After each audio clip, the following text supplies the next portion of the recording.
दोस्तों एक लड़का अपने घर से निकलता है और वो पढ़ाई करने के लिए प्रयागराज सिटी के अंदर पहुंच जाता है। दोस्तों वो प्रयागराज सिटी के अंदर पहुंच करके एक बढ़िया सा रूम देखता है जो कि एक लॉज के अंदर मिल जाता है। दोस्तों बॉयज़ जो हॉस्टल था उसी पे उसको तीसरे मंजिल पर एक बेहतरीन रूम मिल जाता है और वो उस रूम के अंदर अकेले ही रहने लगता है। दोस्तों 1-2 दिन तो ठीक-ठाक बीता, लेकिन जैसे ही तीसरा दिन आया और सुबह के 3 बजे ही ऐसा उसे मालूम पड़ा कि मानो नीचे जो ग्राउंड है, उस ग्राउंड में कोई बैडमिंटन खेल रहा हो। दोस्तों उसको अचरज होती है और वो ये सोचने पर मजबूर हो जाता है कि रात के 3 बजे भला कौन हो सकता है जो बैडमिंटन खेल रहा है। दोस्तों वो उसे अनसुना कर देता है और अपने चादर को अपने सर के ऊपर ले जाता है और उसके अंदर घुस करके वो सोने लगता है। दोस्तों अगले दिन फिर से जैसे ही 3 बजता है, उसको वही आहट सुनाई देती है कि मानो कोई बैडमिंटन खेल रहा हो और बैडमिंटन की आवाज़ उसको सुनाई देने लगती है। दोस्तों आज वो बर्दाश्त नहीं कर पाता और अपनी चारपाई से नीचे उतरता है और अपनी खिड़की को खोल करके जब नीचे उस ग्राउंड में झाँक करके देखता है, तो सचमुच वहाँ पर 2 लड़कियाँ बैडमिंटन खेल रही होती हैं।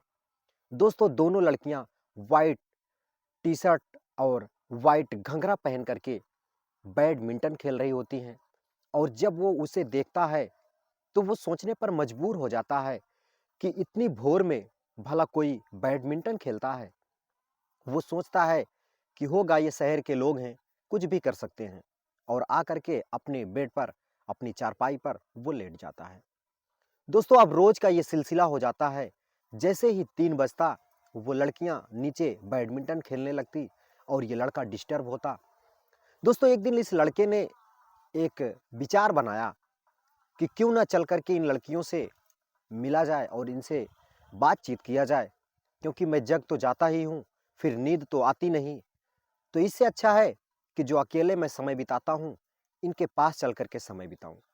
इससे ये भी होगा कि इनसे थोड़ा-सा मेल-चाल बढ़ेगा या हो सकता है इन्हीं लड़कियों में से कोई एक लड़की मेरे प्यार में सेट भी हो जाए, जिससे मुझे समय बिताने का मौका भी मिले।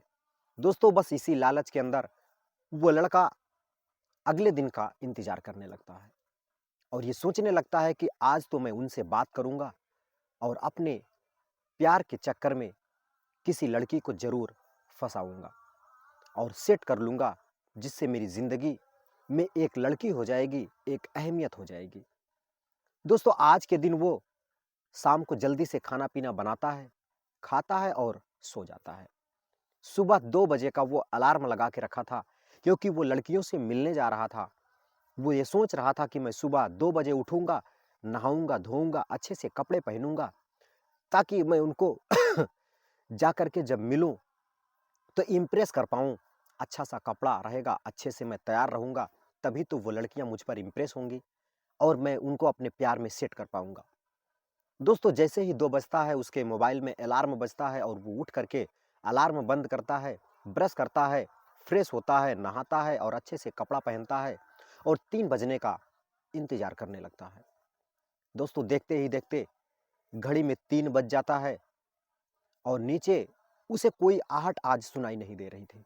दोस्तों 10-5 मिनट और वो बिता लेता है, अपने मोबाइल में कुछ रील वगैरह देख रहा था और जैसे ही 15 मिनट बीत जाता है, 3 बज कर के 15 मिनट होता है और अब भी उसको नीचे से बैडमिंटन खेलने का कोई भी आवाज़ नहीं सुनाई देता है।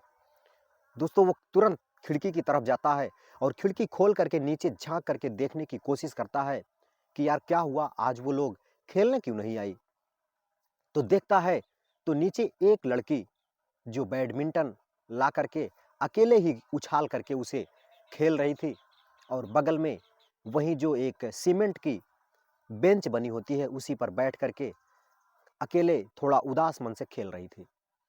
दोस्तों जब उसे वो देखता है तो वो थोड़ा-सा अचरज होता है कि यार आज ये अकेले आई है, आज इसकी जो सहेली थी वो नहीं आई। तो इसे लगा कि चलो ये तो और अच्छी बात है, अकेले आई है तो चल कर के इससे बात भी करूँगा और इसके साथ बैडमिंटन भी खेलूँगा। दोस्तों वो तुरंत नीचे उतरता है और गेट ना खोल करके वो अपनी जो चहर-दीवारी थी उसको डाक करके मैदान की तरफ चल देता है। दोस्तों वो ग्राउंड में जाता है तो वो उस लड़की से बात करता है कि क्या हुआ, आज आप अकेले आई हो? आपकी सहेली कहाँ गई जिसके साथ आप रोज़ ये बैडमिंटन खेला करती थी? दोस्तों वो जो लड़की थी वो कहती है कि अब वो नहीं आएगी पिछले 1 महीने तक, क्योंकि उसके भाई की शादी है और ये पूरा महीना वो गाँव में जाकर के बिताएगी और वो कल ही निकल गई है। अब मैं बिल्कुल अकेली हो गई हूँ। सोच रही हूँ कि कोई अगर बैडमिंटन खेल सकता हो, तो वो मेरे साथ यहाँ पे खेलेगा, जिससे मेरा टाइम पास होगा और मेरी जो प्रैक्टिस है वो बंद भी नहीं होगी। दोस्तों वो लड़का बस इसी मौके की तो तलाश में था। वो कहता है कि क्यों ना मैं तुम्हारे साथ खेलूँ। हालाँकि मुझे ज़्यादा तो नहीं आता है, लेकिन आपके हर एक शॉट को मैं डिफेंस कर सकता हूँ। दोस्तों वो लड़की कहती है कि ठीक है, बिल्कुल मेरे साथ खेल सकते हो। मैं भी अकेली हूँ और मैं किसी प्लेयर के ही तलाश में थी।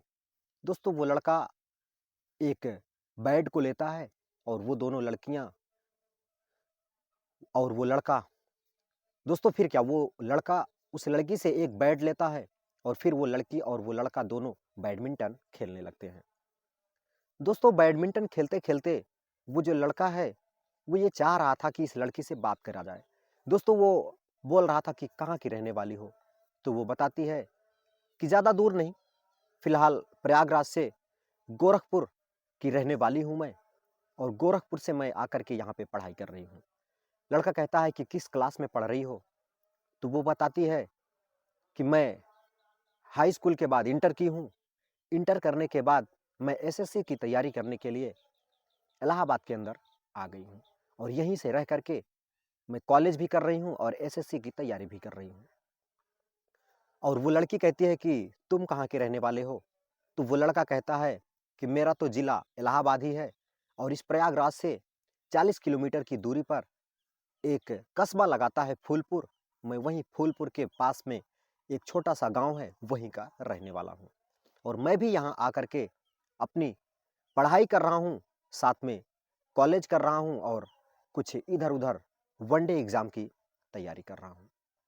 दोस्तों वो जो लड़की होती है और वो जो लड़का होता है, वो दोनों एक-दूसरे से बातचीत करने लगते हैं और एक-दूसरे के बारे में हालाँकि बहुत कुछ जानने और समझने की कोशिश करते हैं। दोस्तों लगभग 15 मिनट 20 मिनट खेलने के बाद वो लड़का जब उसके बारे में पूरी जानकारी ले लेता है, तो उसे लगता है कि यार ये खेल में समय बिताना ठीक नहीं है। क्यों ना इससे और करीबी बनाया जाए और इसके पास बैठ कर के बातचीत किया जाए। लेकिन ये तो संभव नहीं था, क्योंकि वो दोनों बैडमिंटन खेल रहे थे। लगभग 15 से 20 फीट की दूरी पर दोनों खड़े थे, बीच में नेट थी।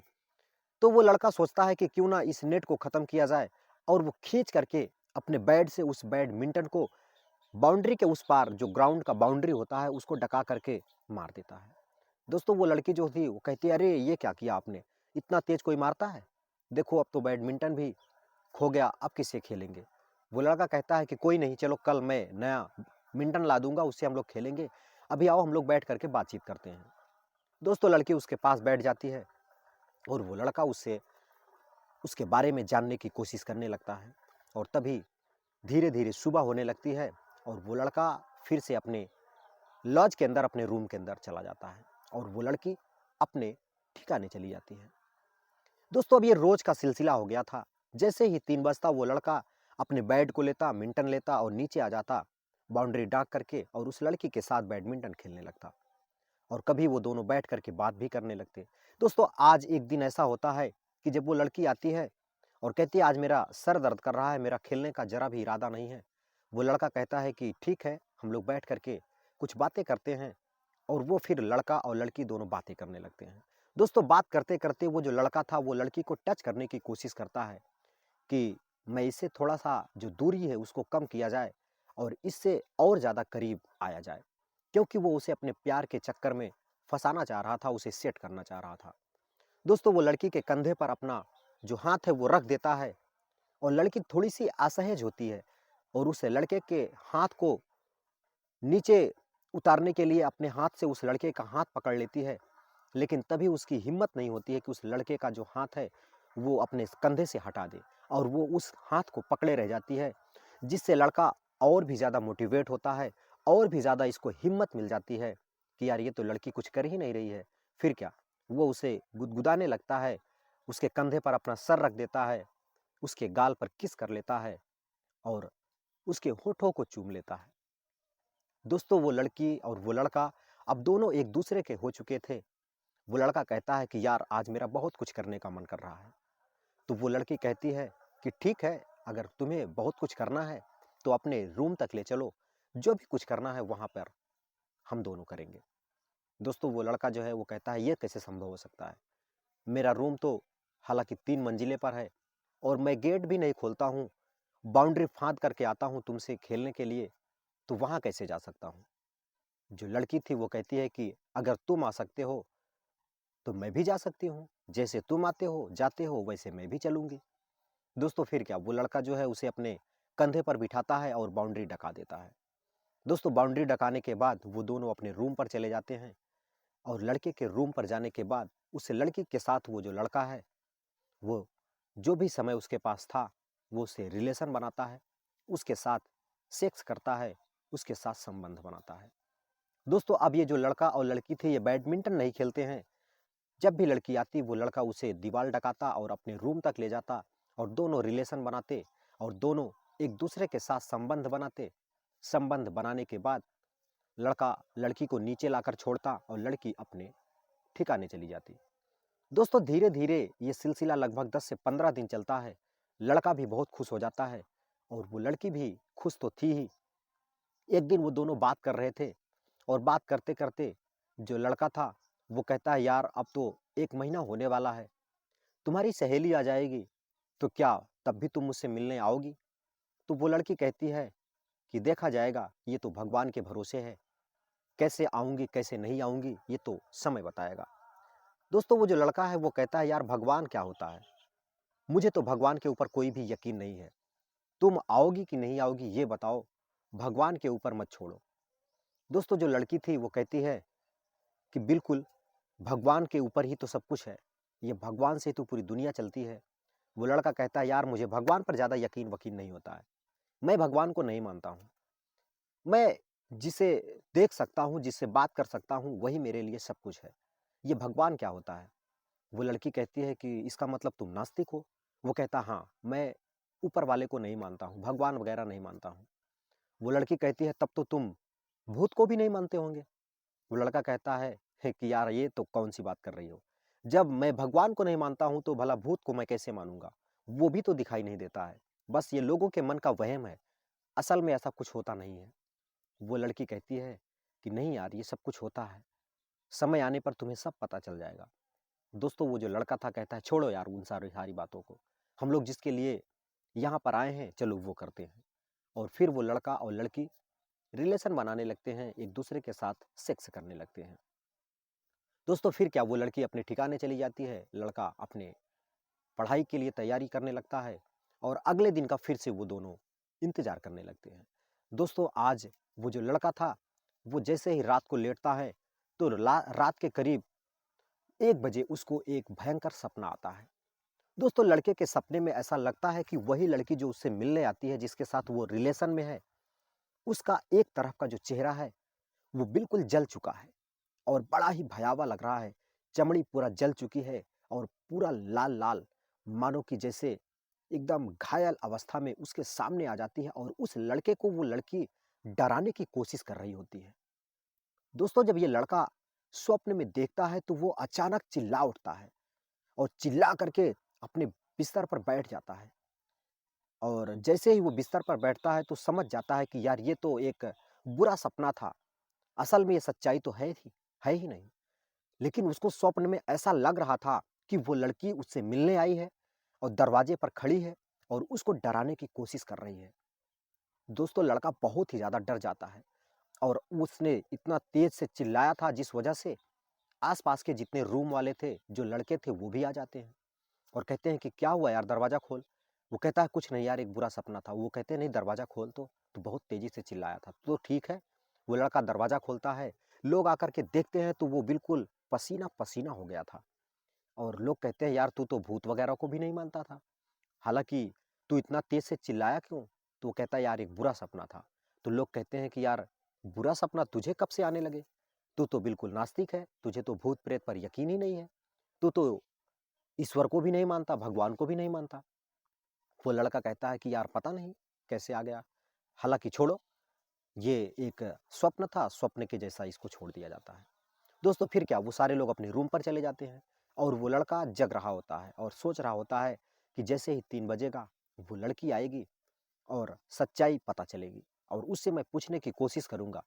लेकिन वो इंतज़ार कर रहा था, 3 से साढ़े 3 बज जाता है, 4 बज जाता है, लेकिन वो लड़की आज बिल्कुल भी नहीं आती है। दोस्तों लड़का और भी ज़्यादा डर जाता है कि यार वो लड़की क्यों नहीं आई? जिसका मैंने रात में सपना देखा था, इसके पहले तो रोज़ वो आया करती थी, एक भी दिन गैप नहीं करती थी, बीमार अवस्था में भी आती थी। अब वो उस लड़की की उस दिन की जो बातें थी वो याद करने लगता है। जब वो लड़की बोल रही थी कि तुम्हें तो भूत पर भी यकीन नहीं होता होगा।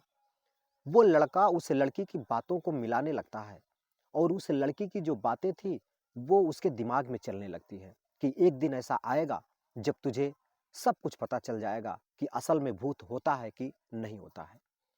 दोस्तों अब लड़के को जरा सी चिंता होने लगती है कि यार सच में मैं जिस लड़की के साथ समय बिता रहा हूँ वो वाकई में कहीं भूत तो नहीं है। दोस्तों अब लड़का और भी ज़्यादा डर जाता है और ये सोच रहा था कि यार अब तो अगर वो लड़की मेरे सामने आ जाएगी तो मैं वैसे ही काफ़ी ज़्यादा डर गया हूँ और भी ज़्यादा डर जाऊँगा। दोस्तों फिर क्या, वो डरते-डरते अपने एक मित्र से ये बात शेयर कर देता है कि यार रात को 3 बजे इस ग्राउंड में 2 लड़कियाँ बैडमिंटन खेल रही थी और उसमें से एक लड़की को मैंने अपने प्यार के झांसे में फँसाया, उसके साथ रिलेशन बनाया और उसके साथ मैंने संबंध बनाया। लेकिन अब जिस दिन से मुझे ये बुरा सपना आया है, उस दिन से वो लड़की का कहीं अता ही पता नहीं है। वो मुझसे मिलने भी नहीं आती है। वो जो लड़का था, वो सन्न रह जाता है, उसके पैरों तले ज़मीन खिसक जाती है, जब ये लड़का उसको ये बात बताता है। वो कहता है कि यार कैसी बहकी-बहकी बातें कर रहा है? कौन 3 बजे रात भला बैडमिंटन खेलता है? वो कहता है यार सच में मैंने कई दिन इसको महसूस किया है और नीचे जाकर के मैंने उनसे दोस्ती भी किया है। वो लड़का कहता है कि यार तू किसके रिलेशन में आया है? वो कहता है यार एक लड़की है जो वाइट कपड़े में आती है और वो गोरखपुर की रहने वाली है और उसने अपना नाम निधि भी बताया है। दोस्तों उसका जो दोस्त था जब निधि का नाम सुनता है तो वो और भी ज़्यादा भौचक्का हो जाता है और कहता है कि ठीक है, चल मैं तुझे अभी अपने प्रिंसिपल से मिलाता हूँ। दोस्तों वो जो सामने वाला कॉलेज था जिसमें ये अपनी पढ़ाई कर रहा था, वो उस प्रिंसिपल से ले जाकर के इस लड़के को मिला देते हैं और कहते हैं कि सर ये लड़का निधि के बारे में कुछ जानना चाहता है। दोस्तों वो जो प्रिंसिपल थे वो कहते हैं कि बेटा क्या जानना चाहते हो? वो कहता है कि सर निधि कहाँ गायब हो गई है? वो लगभग 3 दिन हो गया है, वो मिलने नहीं आ रही है। तो वो जो टीचर था उसके भी होश उड़ जाते हैं। वो कहता है कि बेटा कैसी बहकी-बहकी बातें कर रहा है? निधि को तो गुज़रे 4 साल हो गया है। इसी कॉलेज में तो वो पढ़ रही थी और गर्ल्स हॉस्टल में इलेक्ट्रिक शॉर्ट सर्किट की वजह से आग लगी थी, जिसमें एक तरफ का उसका पूरा चेहरा जल चुका था और वो तो पिछले 4 साल हो गए, ऊपर वाले के पिछले 4 साल हो गए और वो इस दुनिया को छोड़ कर के जा चुकी है। तुम बोल रहे हो कि 3 दिन से मिलने नहीं आ रही है। अब तो लड़का और भी ज़्यादा डर जाता है और ये सोच रहा था कि यार ये क्या हो गया? मैंने सच में भूत के साथ तो रिलेशन नहीं बना लिया। दोस्तों जब प्रिंसिपल और उस लड़के की बात होती है तो सच में पता चलता है कि वो लड़की निधि पिछला 4 साल हो गया है वो इस दुनिया को छोड़ कर के जा चुकी है और उसकी जो आत्मा है वो ना जाने कितने लड़कों को ऐसे ही सताया करती है और ऐसे ही उनसे मिल कर के बातें करती है, उनके रिलेशन में आती है। दोस्तों अब क्या, ये जो लड़का था ये और भी ज़्यादा डर जाता है। जो प्रिंसिपल थे वो इस लड़के को लेकर के एक तांत्रिक के पास जाते हैं, कहते हैं कि चलो बेटा, जिन लड़कों को मैं उस तांत्रिक को दिखाया हूँ वहीं तुम्हें भी दिखा देता हूँ। और एक ताबीज बना करके वो तांत्रिक इस लड़के को देते हैं और ये लड़का उसे अपनी बाह में बांध लेता है और फिर वो जो उसका दोस्त था उसको अपने साथ रख करके अकेले ना रह करके 2 लोगों के साथ रूम में रहने लगता है। दोस्तों धीरे-धीरे 1 महीने लग जाते हैं उस लड़के को, उस निधि को भुलाने में। दोस्तों अब पूरी तरीके से ये जो लड़का है उसके ख्याल से बाहर आ चुका है और अपने दोस्त के साथ अपने वनडे की एग्ज़ाम की तैयारी कर रहा है। दोस्तों ये थी कहानी एक लड़की जिसकी आत्मा ना जाने कितने लड़कों को सताया करती थी और एक लड़के को भी अपने प्यार के जाल में फंसा करके उसे सताने की कोशिश कर रही थी। दोस्तों कहानी आपको कैसी लगी? अगर ज़रा भी अच्छी लगी हो तो इस वीडियो को लाइक करिएगा, चैनल को सब्सक्राइब करिएगा। मैं मिलता हूँ फिर किसी नई कहानी के साथ, तब तक के लिए दीजिए इजाज़त। नमस्कार।